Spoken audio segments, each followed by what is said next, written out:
Seen from the outside, Japan appears as the embodiment of prosperity. A hyper-modern, safe, disciplined, and efficient nation. Its cuisine is celebrated worldwide, and its culture spreads daily through mass media. But yet beneath that polished surface lie deep distortions. Millions survive in utter solitude, without horizons, like dead cells in an organism that no longer recognizes them. Japan is both showcase and mirage. The very order that once ensured stability now suffocates its members, and the discipline that brought prosperity ultimately breeds morbid pathologies. From the sum of light and shadow emerges a model as fascinating as it is wounded, with a dangerous dark side that so often seeks to remain hidden.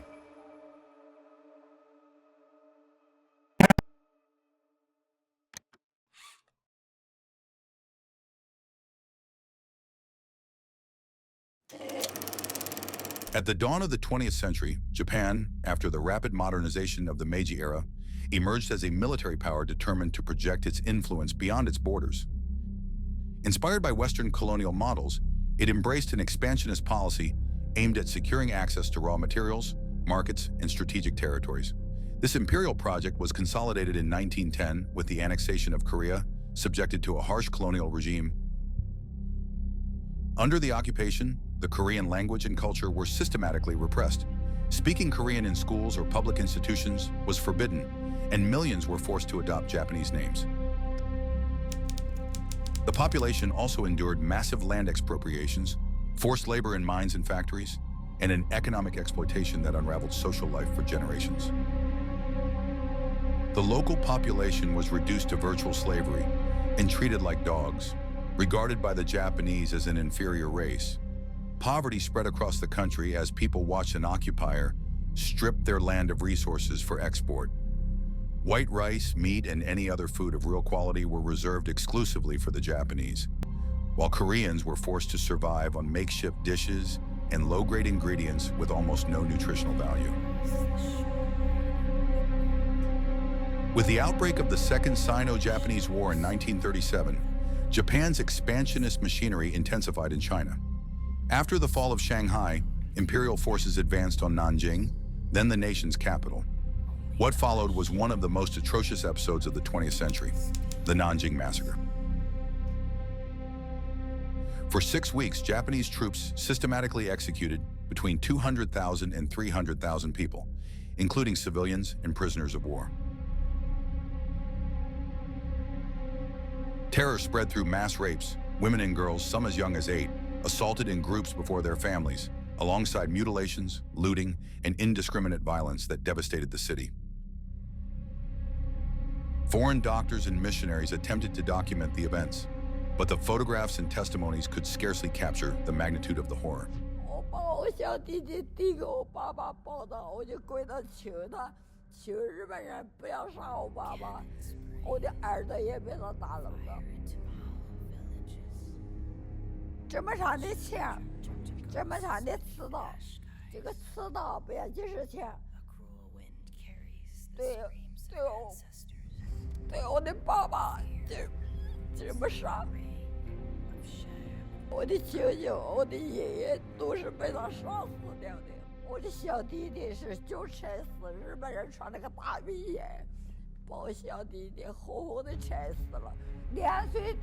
The Korean Peninsula, incorporated into the Japanese Empire, endured yet another form of systematic violence: the forced recruitment of tens of thousands of women, euphemistically referred to as comfort women.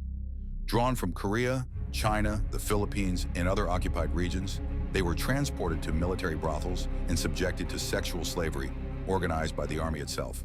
Confined in makeshift facilities near the front lines, these women endured daily abuse under inhuman conditions: physical violence, sexually transmitted diseases, forced abortions, and lives reduced to sexual servitude for soldiers.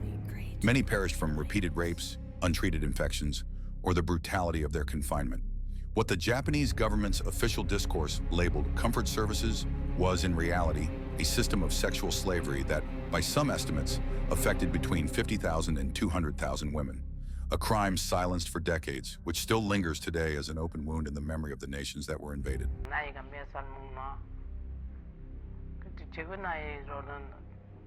14살밖에 안 되는데 좀 애롭지 않나 그런 생각을 이상하게 고개를 약던 그릇 샀더라고.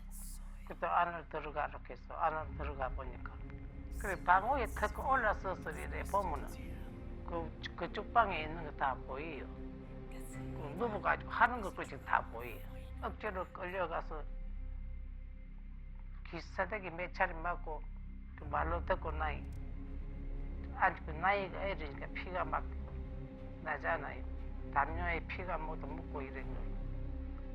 그래 그거를 끌고 날이 새자 끌고 그 빨래터로 올라가니까 친구 둘이도 그래 당하고 앉아가 울고 있더라고. 이래가 우리 어떻게 살겠나. 차라리 죽는 게 안 낫겠나. 어떻게 해서 죽나. In parallel, in Manchuria, Unit 731 carried out covert activities that represented one of the most extreme manifestations of scientific violence. Under the command of General Shiro Ishii, doctors and technicians conducted biological and chemical experiments on human beings, using prisoners of war as test subjects. Vivisections without anesthesia, deliberate exposure to pathogens such as bubonic plague, and trials with bacteriological weapons were part of a secret program that erased every ethical boundary and turned science into an instrument of torture. All these events, born of Imperial Japan's expansionist policy, left indelible scars on Asia's historical memory. They revealed not only the cruelty of war, but also the devastating consequences of an imperialism that sacrificed countless lives in the name of ambition and power.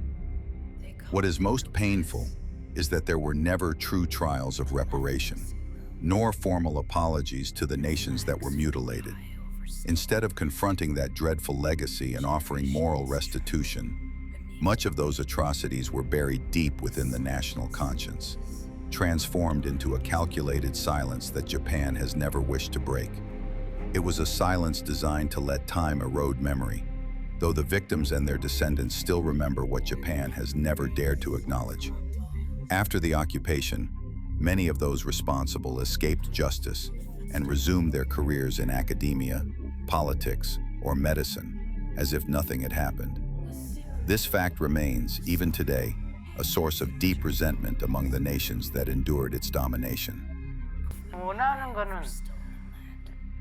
일본이 자기네들이 끌고 가서 희생을 시킬 수 잘 못했다. 이러한 학답을 받고 싶죠. 이것들이가 이거는 완전히 잘 못해서 애들 교과서도 곤치고 할머니들한테 진짜 잘 못했다고 이러한 각서라도 쓰면은 우리는 용서해 줄 수 있어. 근데 돈이 문제가 아니라 지금 지금은 이걸 없애려고 자꾸 작정을 하고 있고 우리는 자꾸 없애지 않으려고 자꾸 싸우고 있는 거다. 이 역사예요, 역사. Japanese society thus became trapped in a paradox that still haunts it. A collective trauma impossible to recognize publicly, and therefore impossible to process. Swallowed into the deepest core of the nation, it continues to fester as an internal ulcer, sustaining both guilt and a lingering illusion of superiority.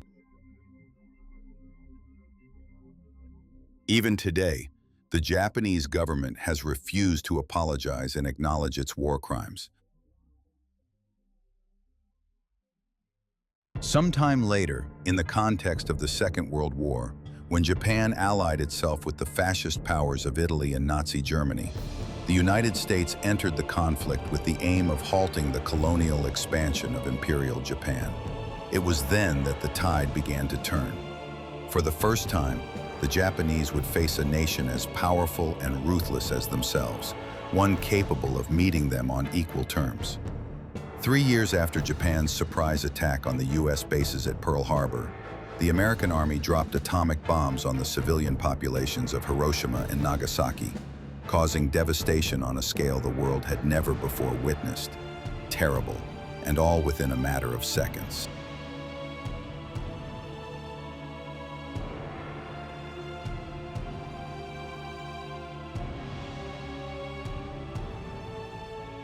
This time, Japan found itself facing an enemy it could not defeat. The impact of the bombs was so deep and overwhelming that, combined with the heavy losses suffered during 3 years of war in the Pacific, the nation was forced to surrender and sign its capitulation to the United States. Millions of civilians were left homeless, hunger became routine, and the imperial authority collapsed along with the very idea of the nation itself. Unconditional surrender meant foreign occupation, the loss of colonies, the dissolution of the army, and the direct supervision of the Allied powers. The once fierce army that had brutally conquered neighboring empires was now compelled to kneel and bring its military ambitions to an abrupt halt. That defeat did not merely signify the end of the war. It opened a profound wound in the national pride, a collective humiliation that would forever mark an entire nation and the generations that followed.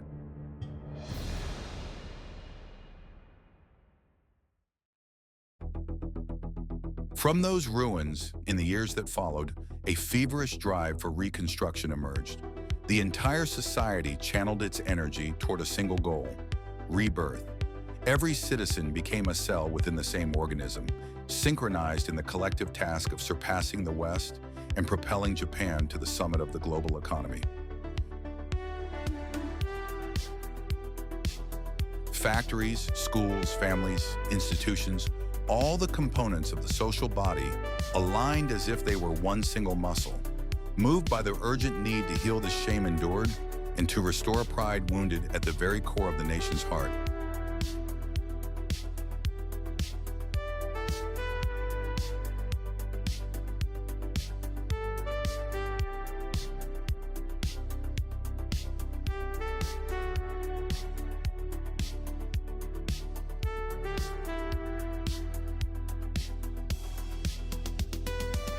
In the 1980s, Japan began to be seen as the next economic superpower destined to replace the United States and dominate the global economy, much like the way China's rise is perceived today.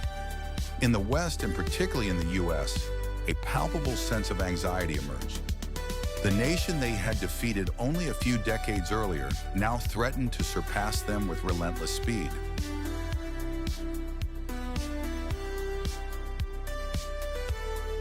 That unease was the result of the so-called Japanese miracle: 3 consecutive decades of economic growth, driven by a model many regarded as superior to the Western one. It was not a free market liberalism of the kind that flourishes today, but a hybrid system, an aggressive form of capitalism, meticulously planned and fully supported by the state. The goal? To surpass the West and redeem the humiliation suffered decades before.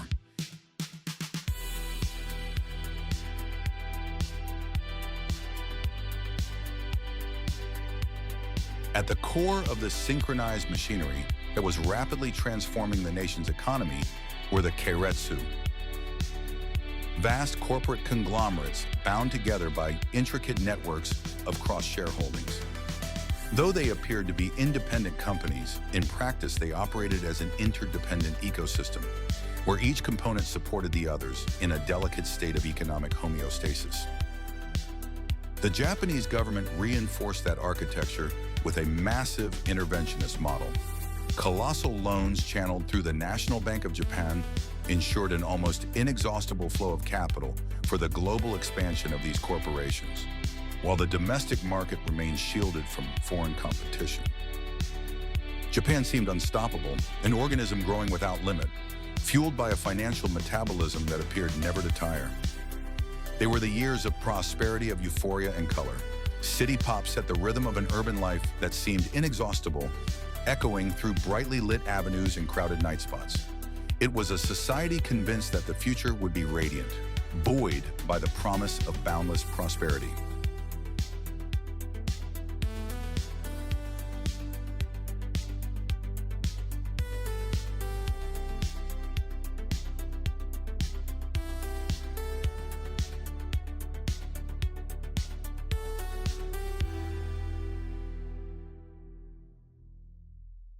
But not everything in 1980s Japan was neon lights and city pop melodies. Behind the glow, many families remain trapped in precarious conditions, earning wages barely sufficient to cover the basics and living in cramped, cheaply built homes that deteriorated quickly. The Japanese have managed to place themselves second among developed countries. But they regard with a certain bitterness the outcome of this situation. It amounts to a barrage of acerbic criticism. And, more troubling still, the country's immense wealth does not translate into the everyday well-being of its people. They live in cramped houses, do not earn enough, and spend long hours stuck in traffic and overcrowded commutes just to get to work.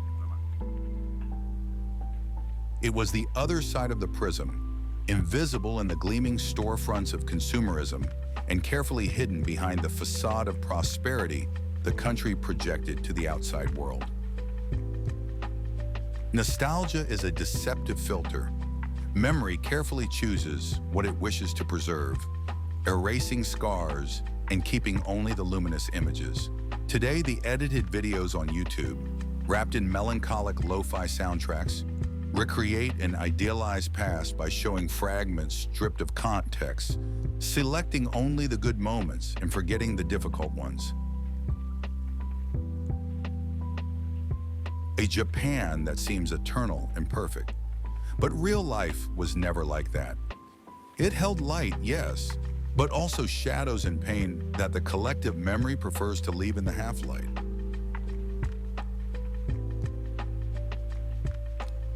A refractive prism that, in salvaging the past, reflects it in distorted forms. A trap that ensnares us deep within our longing and leads us to believe that any past time was better.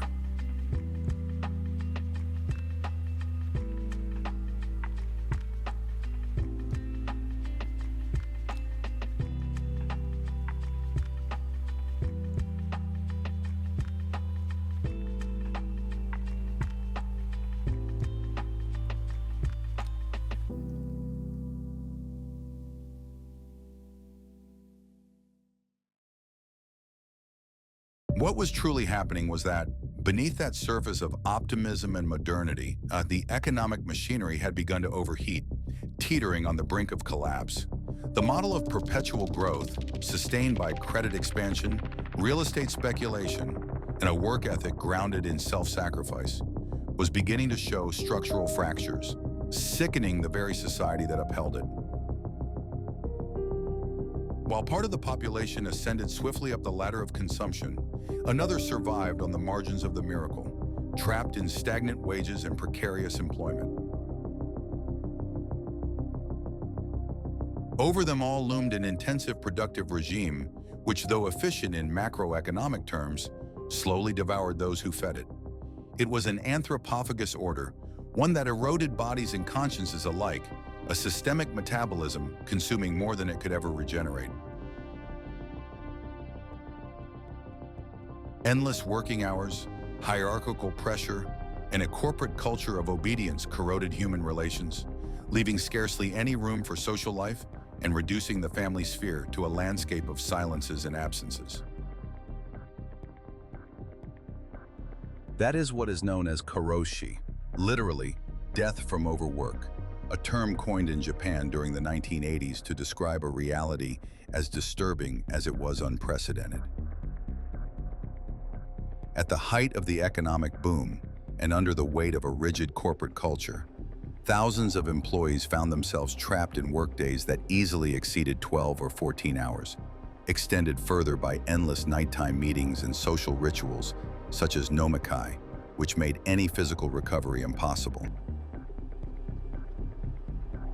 Doctors began to identify a troubling clinical pattern: heart attacks and cerebral hemorrhages in young, seemingly healthy men, victims of chronic stress and sleep deprivation. Yet the damage did not stem solely from the endless hours spent behind a desk.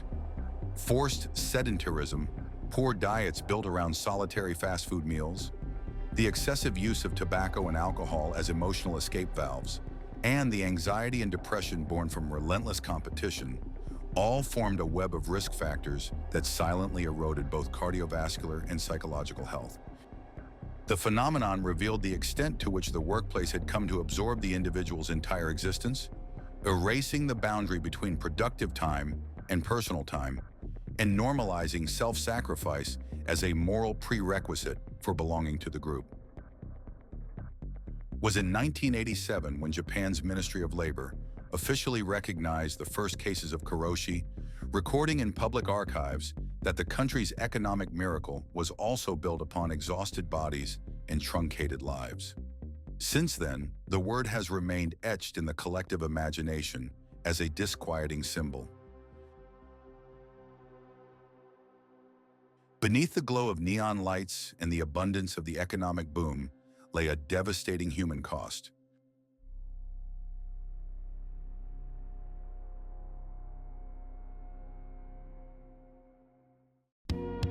This microcosm of Japanese work culture was, and still is, in many ways, an almost exclusively male domain. The system of lifetime employment, which we will discuss in detail later, offered security, a stable income, and social prestige. But it was reserved solely for men. They were the indispensable cogs in the productive machinery, shaped to sacrifice their time and personal lives in the name of the company. Women, on the other hand, were pushed to the margins. Their role in the labor market was confined to temporary contracts, with no access to promotions or real positions of power. They were known as office ladies, young, uniformed figures whose work revolved around auxiliary office tasks, making coffee, answering phones, typing documents. Their presence in the company was seen as temporary, inevitably cut short by marriage. In the collective imagination, the ideal of the good wife, wise mother, Ryosai Keppo, remained deeply ingrained, discreet, obedient, devoted to the home and child rearing. Any deviation from that script, a woman who pursued a career, sought financial independence, or delayed marriage, was often regarded with suspicion, if not with outright disdain. Thus, while men were absorbed by the corporate organism, women were confined to a secondary and disposable role, essential for sustaining the family, yet invisible within the structure of national success.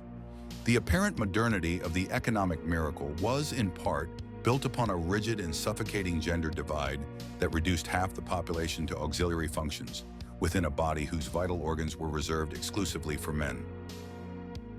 This system of control and its deeply ingrained misogynistic ethos trace their origins to feudal Japan. Inherited from Confucian thought, it established a hierarchical order in which obedience determined one's place in society, and the female body was relegated to male authority. During the Tokugawa era, 1603 to 1868, this structure was reinforced through strict family codes and Neo-Confucian teachings such as Ana Daigaku, greater learning for women, which instructed women to serve their fathers, husbands, and sons with humility and silence. Modernization did not dismantle these foundations. It merely cloaked them in new forms. The post-war ideal of harmony and devotion demanded that women sacrifice their individuality for the collective good, while their image was transformed into both a symbol of purity and a commodity of desire in the emerging consumer culture. Upon this cultural matrix, a diseased metabolism began to take shape. The female body turned into a commodity, replicated endlessly according to an ideal of youth, submission, and docility. Cafes run by women in submissive costumes, musical groups of young girls adored by adult men.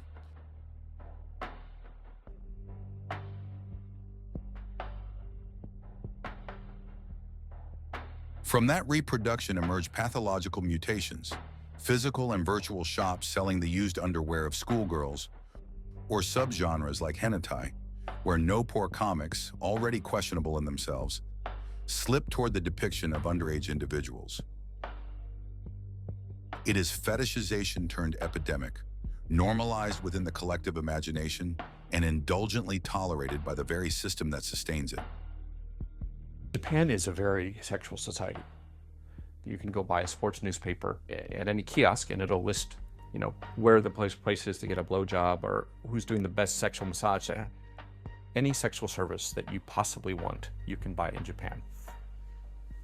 But to talk about date rape or sexual assault, It is not something that is even on talk show fodder. You don't see open discussions about that.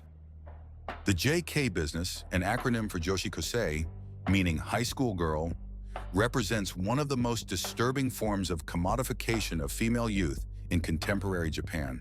This commercial activity allows adult clients to go on dates with young girls who use their status as students to earn money by chatting with strangers, playing games, eating or drinking with them, taking walks, telling their fortunes, cleaning their ears, or giving them massages in private rooms.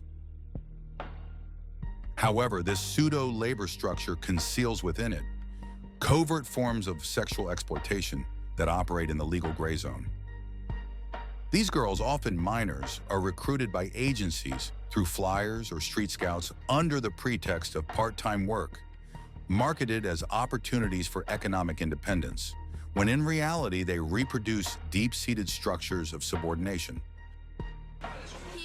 Él está casado. Él está casado. ¿Contigo? Conmigo no. Ah, es tu amante. ¿Amante? Amante. No. Yo diría que es un amante de trabajo. Un amante de trabajo.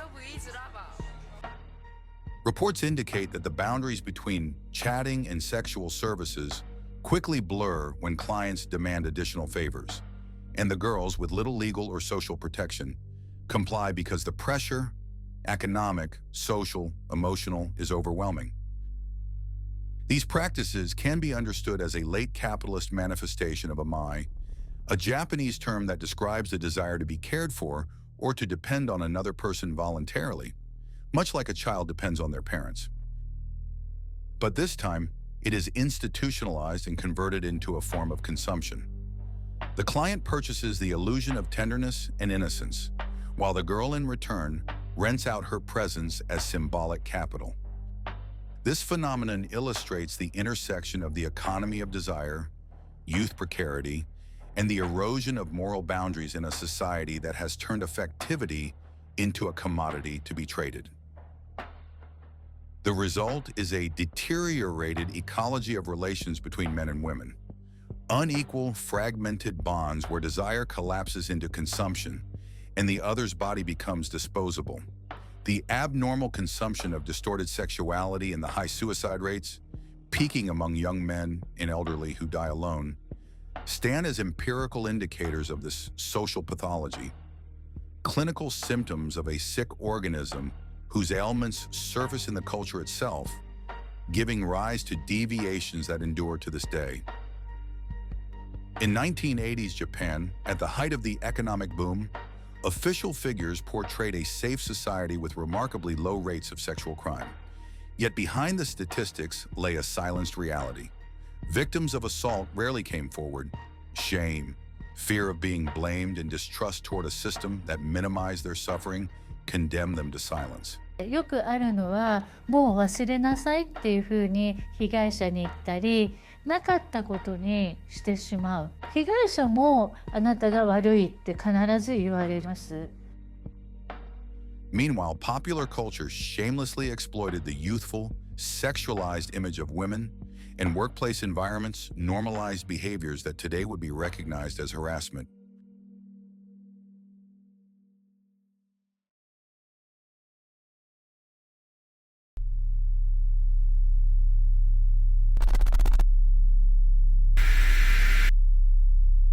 In that climate, where sexual violence remained invisible and often tolerated, a crime erupted that shook Japan and exposed the fractures within its social structure. The murder of Junko Furuta in 1989 became a dark mirror of what society prefers not to see.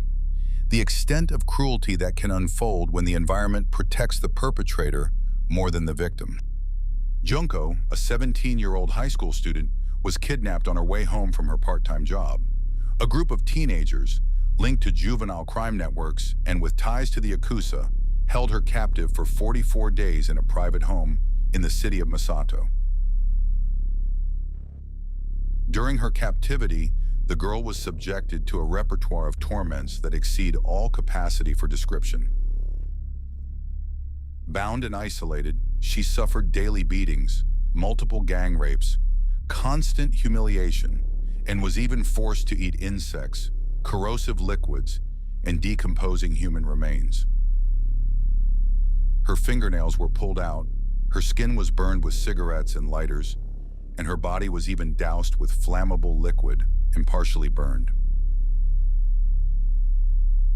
Junko fainted numerous times during her ordeal, despite her captors' attempts to keep her awake. The systematic physical deterioration was so severe that she ended up losing mobility in her lower limbs, as well as the ability to control her bladder and bowels.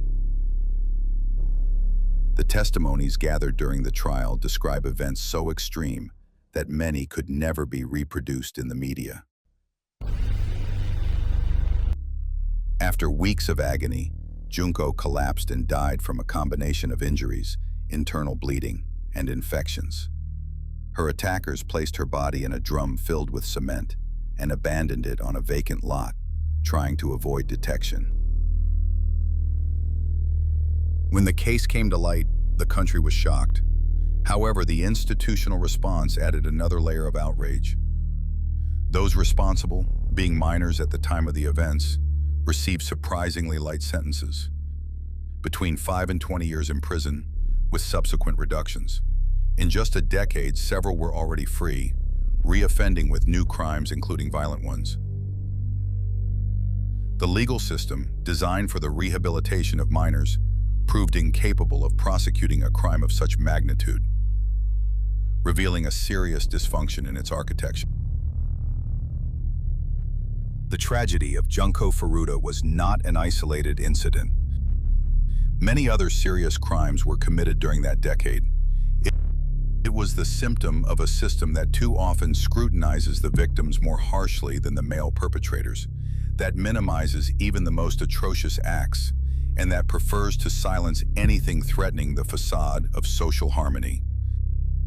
Films and television dramas were even produced about Junko's case, some of which, in subtle ways, sought to justify the actions of the offenders by appealing to their social background or personal circumstances.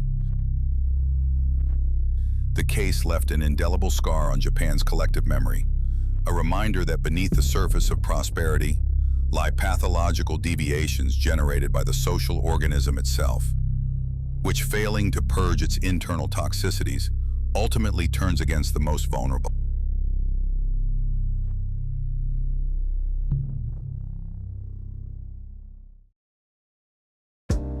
In 1991, after 3 decades of dizzying growth, Japan had established itself as the world's second largest economy, surpassed only by the United States. Prosperity seemed unstoppable.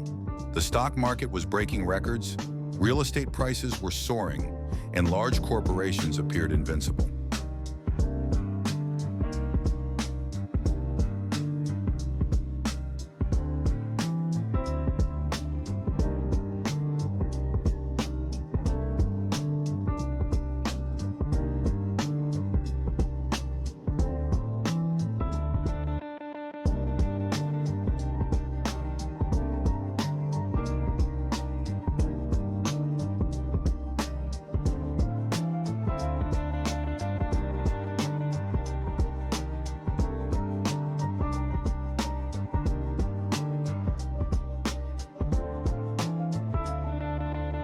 But such unrestrained expansion was generating internal waste. By the late 1980s, growth had morphed into a speculative bubble. The belief that the rise would continue forever had taken root in the collective psyche. The more you invested, the more you earned. Meanwhile, the Bank of Japan kept injecting money recklessly, granting massive loans regardless of borrowers' solvency or the purpose of the funds, until inevitably the bubble burst.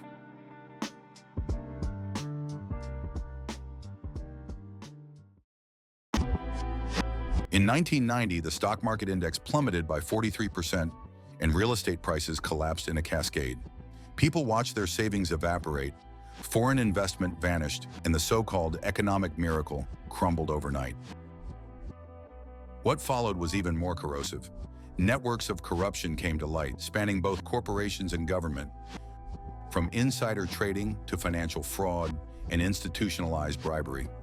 That seemingly endless flow of credit had given rise to a swarm of zombie companies.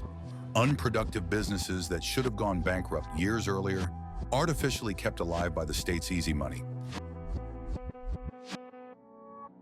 In barely a decade, the nation once hailed as an economic tiger came to be labeled the sick man of Asia, an organism that, after growing beyond measure, had begun to devour itself from within. But even so, every country experiences economic downturns. But why was Japan's collapse different, and why do its effects continue to erode the system even today? To understand that, one must look at Japan's labor and employment culture, extraordinarily rigid and demanding.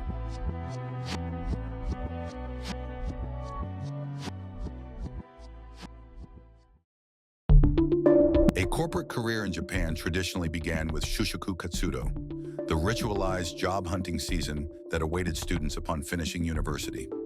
Every spring, thousands of young people flooded the streets dressed in identical black and white suits, like a uniformed army aspiring to march into the ranks of the nation's major corporations.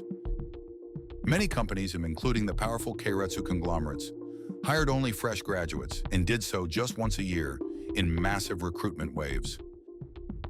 Applicants attended seminars, took part in group interviews, and underwent tests that assessed not only their skills, but above all, their ability to conform to collective discipline. Being selected was the equivalent of securing one's future. Thanks to Shushin Koyo, it meant obtaining lifetime employment that typically lasted until retirement.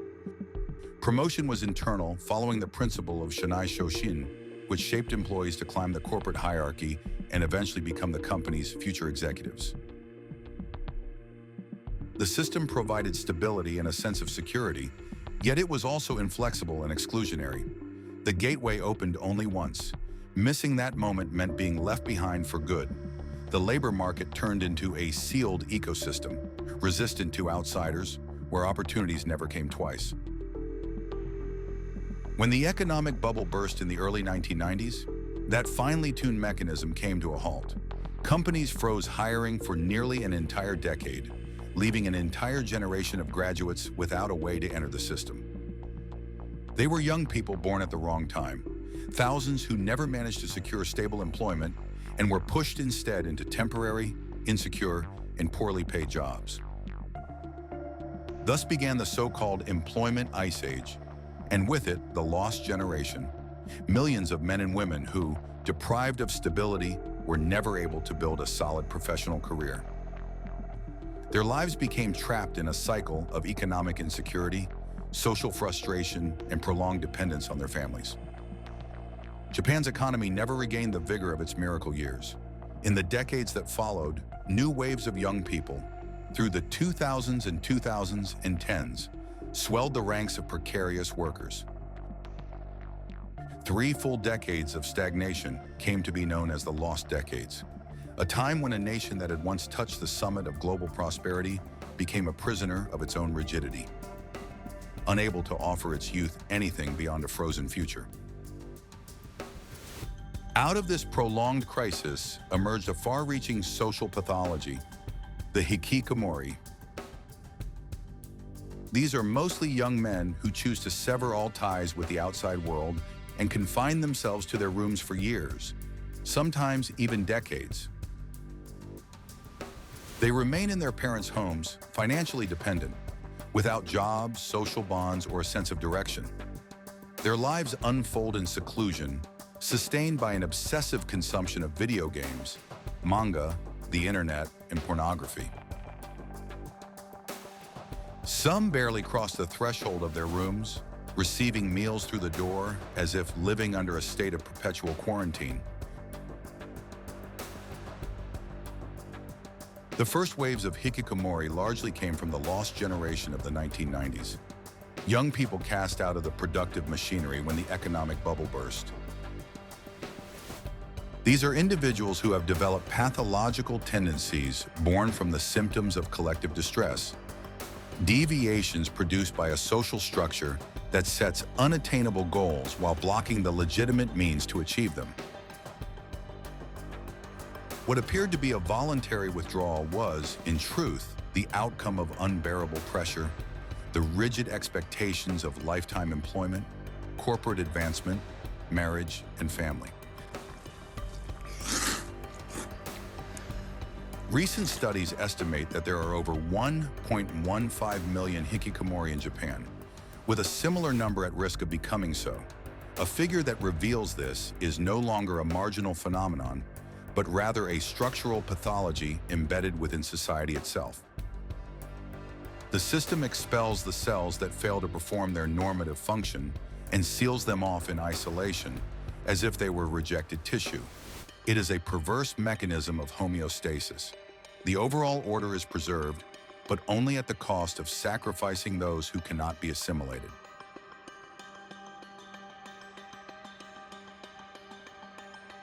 Prolonged isolation also creates a vicious cycle. The absence of social contact leads to the loss of communicative skills, a reversal of day and night routines, and total dependence on parents, whose own aging now presents a new challenge known as the 8050 issue. Families in which octogenarian parents care for hikikomori children in their 50s, trapped in a state of chronic dependency.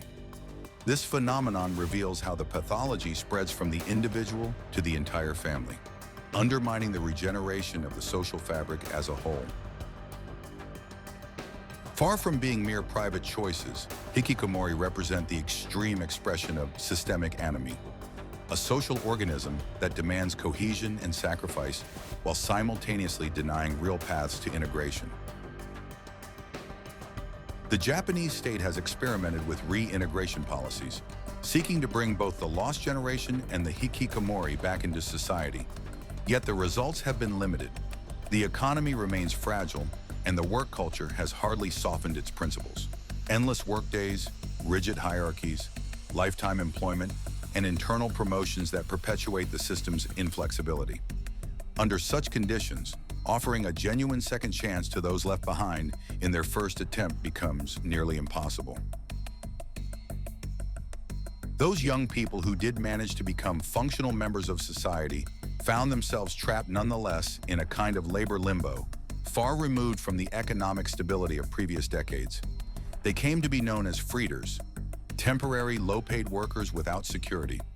The term refers to those who survive by stringing together part-time jobs in cafes, shops, or warehouses, with no real possibility of building a lasting professional career. What in the 1980s could be seen as a flexible, youthful lifestyle had, by the late 1990s, turned into a dead end. An army of precarious workers with no access to insurance, credit, or home ownership. Cells that never managed to attach themselves to the stable tissue of the productive system, condemned to drift along its margins without fulfilling any vital function. From that same context, it arises another social figure, the so-called Parasite Singles, young adults, mostly women, though also men, who extended their stay in the parental home far beyond what was once customary. With insufficient income to live independently and trapped in fragile employment, they remained under their parents' roof, relying on them to sustain a minimal level of leisure and an appearance of normality. The system branded them as parasites, when in fact they were the visible consequence of a structure unable to grant autonomy to its younger generations. As if this weren't enough, another national crisis compounds the generational divide: the country's rapidly aging population.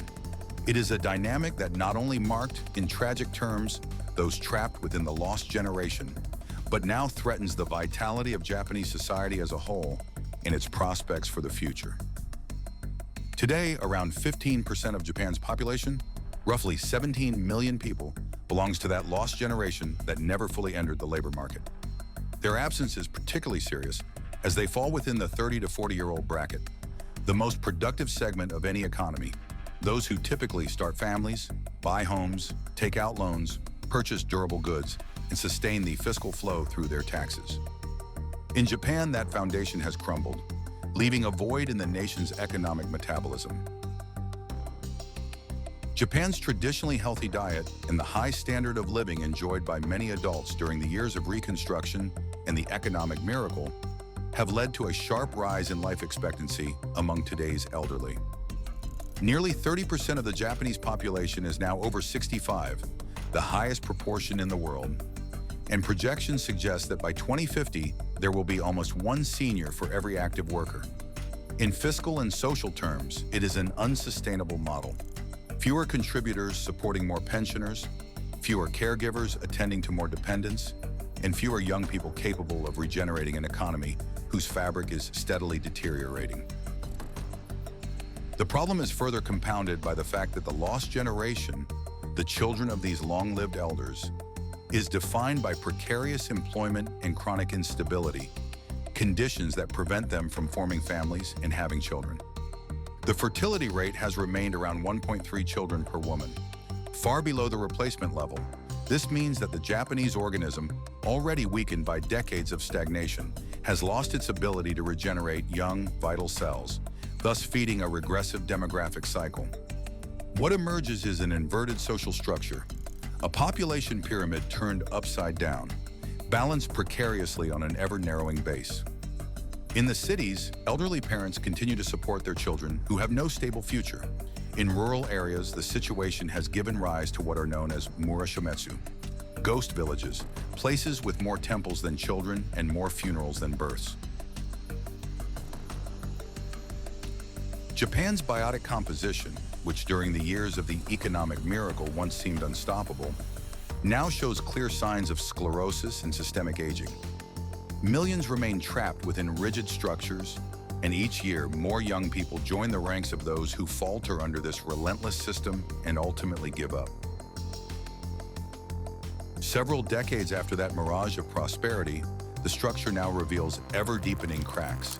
The new generations, deprived of the certainties that sustain their parents, are rebelling against a system that no longer guarantees stability nor a future.